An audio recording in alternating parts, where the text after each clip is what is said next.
वंदे मातरम। मेरे प्यारे देशवासियों, आज हम उनको श्रद्धा सुमन अर्पित कर रहे हैं जिन्होंने स्वयं तो कोई जंग नहीं लड़ी, परंतु उनके नाम पर 1857 के महासंग्राम की रणनीति नाना साहब ने बनाई व उन्हें भारत का भावी सम्राट भी नाना साहब ने स्वीकार कर लिया था। बहादुर शाह जफर व उनकी बेगम जीनत महल ने 1857 के महासंग्राम में क्रांतिकारी भारतीय सैनिकों का साथ दिया व अपने पुत्रों को भी 1857 के महासंग्राम में सक्रिय भूमिका निभाने के लिए प्रेरित किया। बहादुर शाह जफर मुगल साम्राज्य के नाम मात्र के आखिरी शासक थे जिनका अधिकार क्षेत्र केवल लाल किले की दीवारों तक ही सीमित था, इसलिए उनके कार्य भी बहुत सीमित ही थे।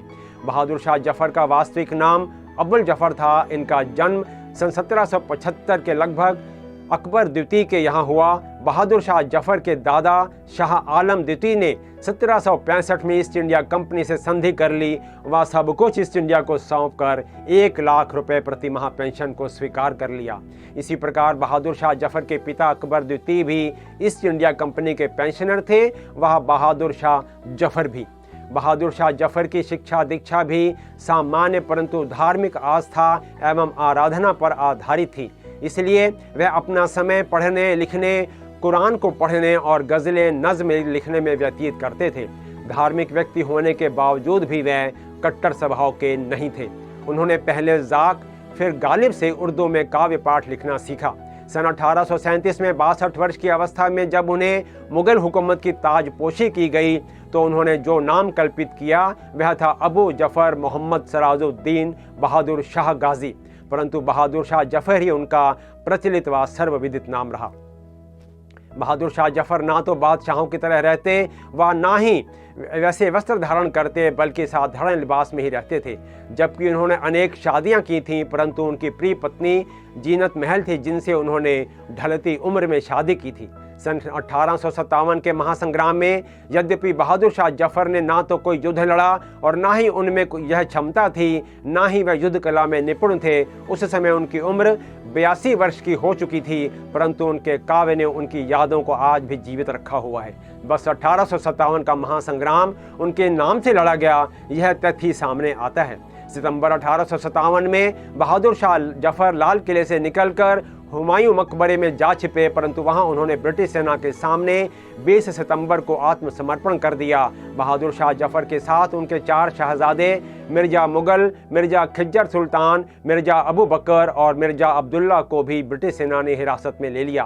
पुनः लाल किले में उनके खिलाफ 27 जनवरी सन 1858 से 18 सितंबर तक विद्रोह का मुकदमा चला और उन्हें रंगून में कारागार में रखा गया।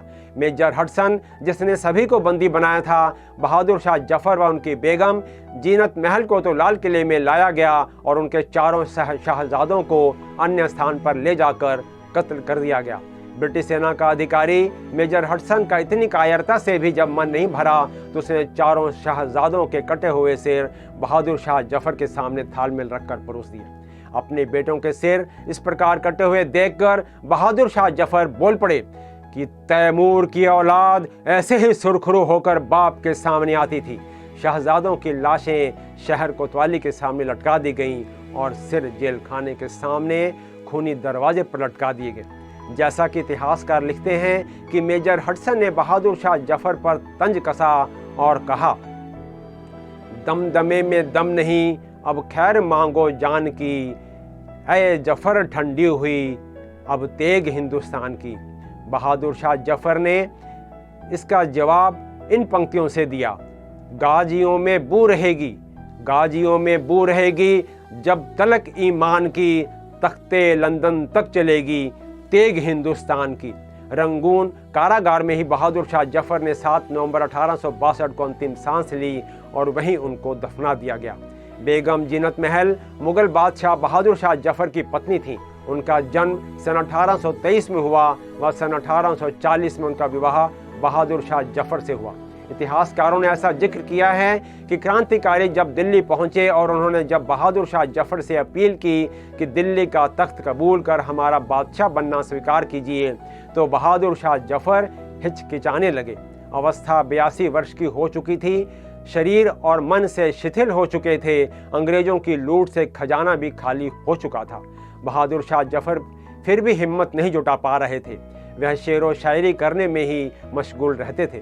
उनकी धर्मपत्नी जीनत महल क्रांतिकारियों की वार्तालाप सुन रही थी तो बहादुर शाह जफर की हिचकिचाहट को देखते हुए पर्दे के पीछे से बोल पड़ी, जहां पनाह, यह समय गजलें सुनाकर दिल बहलाने का नहीं है। बिठूर से नाना साहब का पैगाम लेकर देशभक्त सैनिक आए हैं। सारा हिंदुस्तान आज दिल्ली की ओर देख रहा है। जीनत महल की प्रेरणादायी शब्दावली से बहादुर शाह जफर की सोई हुई बूढ़ी रगों में नया जोश उत्पन्न हो गया और बहादुर शाह जफर ने तुरंत प्रतिक्रिया जाहिर की और कहा, हाँ बेगम, हम पर फिरंगियों ने इतने जुल्म ढाए हैं कि चारों ओर कोहराम मचा हुआ है। हम अवश्य लड़ेंगे बेगम, हम अवश्य लड़ेंगे, आगे जो हमारी और मुल्क की किस्मत। परंतु बेगम, अब आप भी तकलीफें उठाने के लिए तैयार रहना। इस प्रकार जीनत महल ने बादशाह को प्रेरित किया। Captain H.N.. डेविस ने जीनत महल के प्रति इस प्रकार लिखा है कि बेगम के मन में राष्ट्रहित और अपने युद्धरत सैनिकों के साथ स्नेह संवेदना का भाव ही सर्वोपरि था। एक ओर वह राष्ट्र चिंतन में डूब योजनाएं बनाती थीं, दूसरी ओर अपने सिपाहियों के लिए निजी कोष से धन खर्च करके भी हर सुख सुविधा का प्रबंध करती थीं। बेगम जीनत महल की प्रेरणा बहादुर शाह जफर को आज़ादी के इतिहास में अमर बना गई, व स्वयं बेगम जीनत महल को भी। बेगम जीनत महल ने 17 जुलाई 1886 को रंगून कारागार में ही आखिरी सांस ले संसार से हमेशा के लिए अलविदा हो गई। अपने जीवन के आखिरी समय में बहादुर शाह जफर की आखिरी जो नज्म जो उन्होंने लिखी थी वह प्रस्तुत है। लगता नहीं है जी मेरा, लगता नहीं है जी मेरा, उजड़े दियार में किसकी बनी है आलम ए नापायेदार में। कह दो इन हसरतों से, कह दो इन हसरतों से कहीं और जा बसे, इतनी जगह कहाँ है दिले दागदार में, इतनी जगह कहाँ है दिले दागदार में। उम्रे दराज मांग के लाए थे 4 दिन, उम्रे दराज मांग के लाए थे 4 दिन, 2 आरजू में कट गए और 2 इंतज़ार में।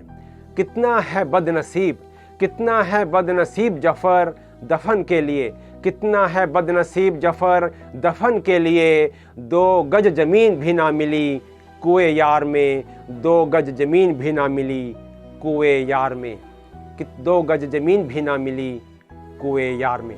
मेरे प्यारे दोस्तों, मैं आशा करता हूँ आपको मेरा यह एपिसोड अवश्य पसंद आया होगा। कृपया इसे लाइक, शेयर और सब्सक्राइब करें और साथ ही साथ बेल आइकन को भी प्रेस करना ना भूलें और अपने सुझाव भी हमें अवश्य भेजें। जय हिंद।